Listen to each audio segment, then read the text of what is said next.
दोस्तों, देश और दुनिया को कोरोना ने 3 सालों से परेशान कर रखा है। हालांकि कोरोना की तीसरी लहर काफ़ी कमज़ोर रही, लेकिन तीसरी लहर में आने वाला मौत का आंकड़ा लोगों को डरा रहा था, जो कि अब घटकर कम हो गया है। जी हाँ, देश में कोरोना संक्रमण के मामलों में अब तेज़ी से गिरावट दर्ज की जा रही है। तीसरी लहर के आने से बिगड़ी स्थिति में भी सुधार देखने को मिल रहा है। कोरोना के घटते मामलों के बीच लोगों ने अपनी लाइफ को नॉर्मल जीना शुरू कर दिया है। यहाँ तक कि कई देशों ने तो कोरोना वायरस को आम बीमारी घोषित कर दिया है और देश में लगी सभी पाबंदियों को भी हटा दिया है। अब आलम यह है कि देश में पिछले 24 घंटों के दौरान 30,615 नए मामले सामने आए, जो कि कल की तुलना में 11.7% ज़्यादा है। जबकि 514 मरीजों की कोरोना से पिछले 24 घंटों के दौरान मौत हुई है। राहत की बात यह रही कि देश में राष्ट्रव्यापी टीकाकरण मुहिम के तहत अभी तक कोरोना वैक्सीन की करीब 173 करोड़ खुराक दी जा चुकी है। लिहाजा आपको सतर्क रहना है, क्योंकि आपकी एक गलती भी आप पर भारी पड़ सकती है। ये इसीलिए क्योंकि आपकी सुरक्षा आपके हाथों में है। आज मैं आपको इस वीडियो में कोरोना से जुड़ी तमाम बड़ी खबरों के बारे में बताने वाली हूँ, लिहाजा वीडियो को पूरा देखिएगा। 12 से 18 साल के बच्चों को मिलेगी एक और वैक्सीन। दोस्तों, फार्मा कंपनी बायोलॉजिकल ई की किशोरों के लिए बनाई गई कोविड-19 वैक्सीन कोर्बेवैक्स को इस्तेमाल को जल्दी ही मंजूरी मिल सकती है। कंट्रोलर जनरल ऑफ इंडिया की सब्जेक्ट एक्सपर्ट कमेटी ने कुछ शर्तों के साथ 12 से 18 साल के बच्चों पर कोर्बेवैक्स वैक्सीन के आपातकालीन इस्तेमाल की मंजूरी देने की सिफारिश की है। बता दें कि देश में कुछ कोविड-19 टीके 12 से 18 वर्ष तक की उम्र के किशोरों को लगाने की आपातकालीन मंजूरी औषधि नियामक से मिली थी, लेकिन लंबी चर्चा के बाद इस साल 3 जनवरी से भारत में 15 से 18 साल की आयु के किशोरों को कोविड-19 का टीका लगना शुरू हुआ है। 15 से 18 साल तक के वर्ग वाले बच्चों को टीकाकरण के लिए केवल भारत में बायोटेक की कोवैक्सीन टीके की डोज ही दी जा रही है।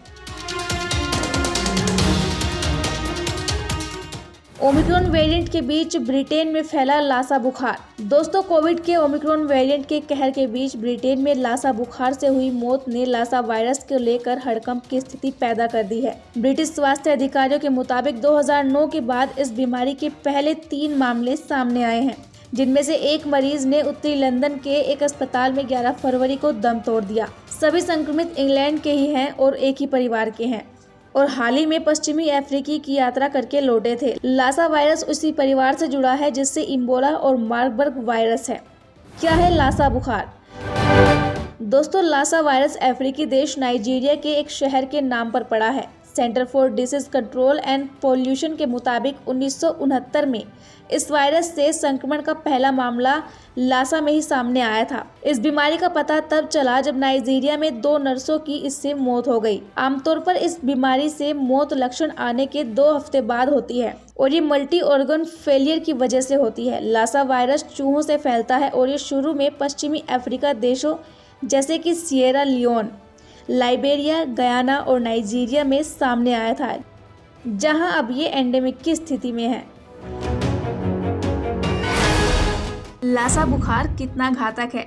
दोस्तों, वैसे तो लासा बुखार से मौत की दर काफ़ी कम यानी कि 1% है, लेकिन ओमिक्रॉन वेरिएंट के बीच ये चिंता की वजह इसलिए बना क्योंकि कुछ संक्रमितों में मृत्यु दर बहुत ज़्यादा है, खासकर 3 महीनों की गर्भवती महिलाओं में।